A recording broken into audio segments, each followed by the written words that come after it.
Greetings. This is the last video lecture for this semester.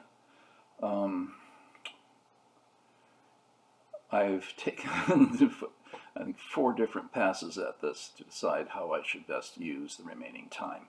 The label is bad faith. Okay, we're going to talk about bad faith, authenticity, alienation. Okay, all of which are important topics associated with existentialism. Now, we've already talked quite a bit about bad faith, especially early in the course. We've talked about the philosophy of Simone de Beauvoir in her The Ethics of Ambiguity. Well,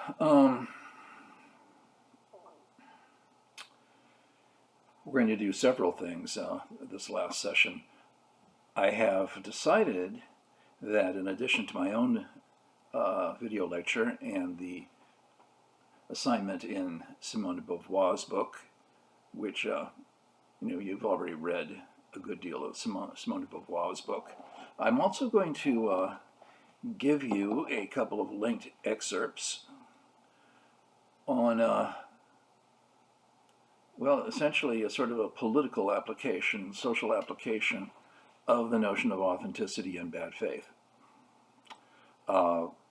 by way of Jean-Paul Sartre's introduction to a work by Frantz Fanon called The Wretched of the Earth.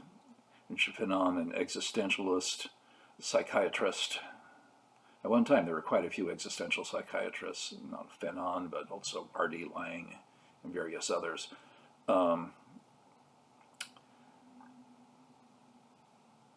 Sartre wrote an introduction to The Wretched of the Earth.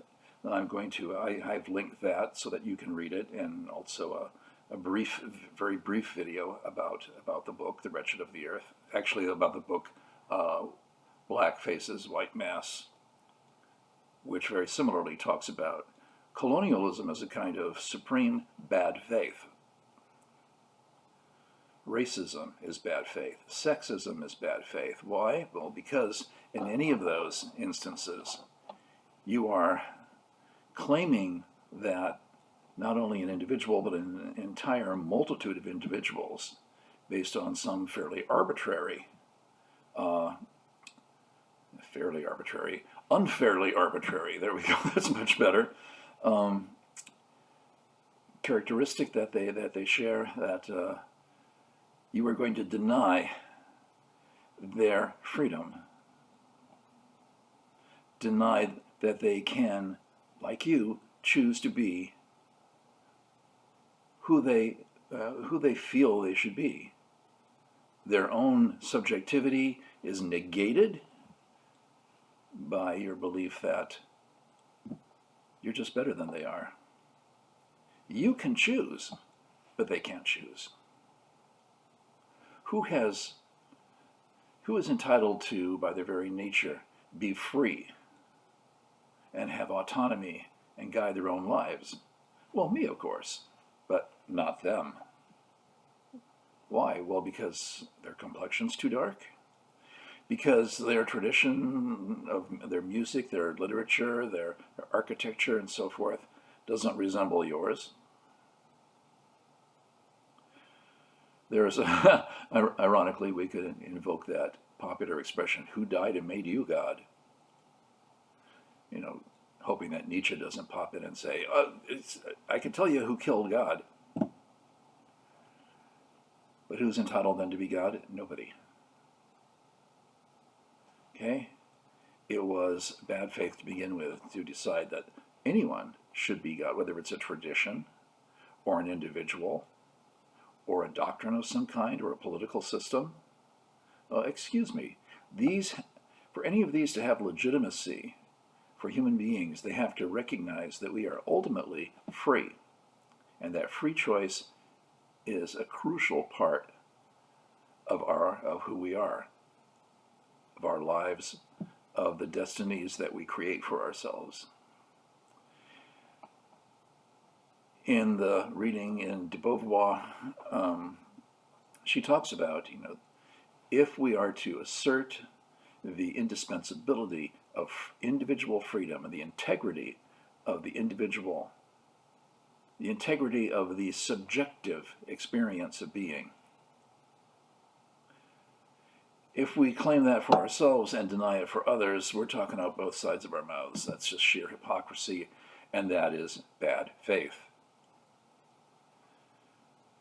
Those who try to tell some individual or some groups of individual that they don't have any intrinsic freedom, if you will, they don't have the right to choose for themselves, that they must listen to you while you dictate to them who they are, who they should be, what they should do.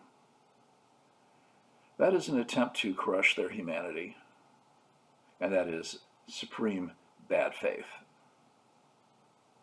You often hear the term alienation. What is alienation? Alienation, you can think of this as a state of mind, state of being, whatever, in which you have actually swallowed that whole lie. You allow the oppressor to define you. And the oppressor it doesn't necessarily have to be a political tyrant. It can be some sort of cultural phenomena, your church, your school, your place of work. There was a cartoon in the New Yorker magazine a number of years ago in which some poor office worker is standing looking a bit subdued before the imposing desk of his boss, and his boss is saying, "It's been brought to my attention that you have a life outside of work."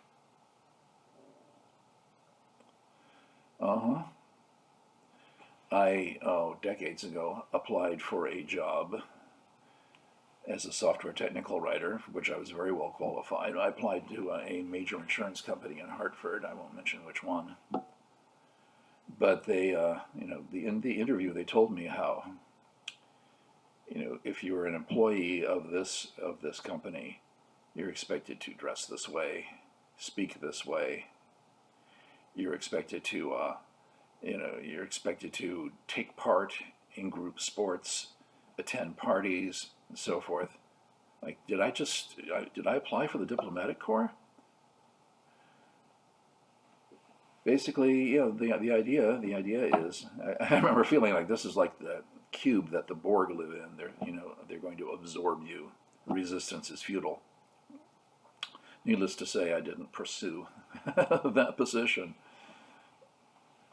And actually, I left thinking to myself, "You've got to be kidding me." And basically, all I have to do is rip out my soul. I'm speaking metaphorically. Rip out my soul and hand it over to you to do whatever you please with. And, that would be bad faith on my part. And the resulting feeling that I don't know who I am. I don't see any purpose to my life. What meaning does my life have? Only those meanings that I've allowed other people to define for me. Okay, that is alienation. I don't see where I fit. Everything looks like unfamiliar terrain, and I'm just pretending. Ram Dass, a Hindu author, wrote long ago in a book about psychological health. He wrote, "It's fine to pretend until you start pretending that you're not pretending. Then you're lost."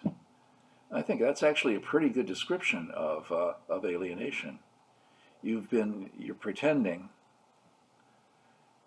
but you forget that you're pretending because you've been pretending that you're not pretending long enough that you've sort of forgotten that it was pretending.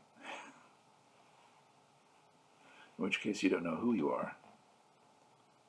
And you hear alienation throughout, riffs about alienation throughout popular culture. People always used to cite Paul Simon, and if you remember who he is, he, in one of his very early songs, wrote, "I am a rock, I'm an island," and so forth, and basically just iterating all the ways in which he did not have any human feelings and did not connect with anyone else, and his own life was like being lost on an island. And of course, that was very consciously an attempt to sing about the experience of alienation.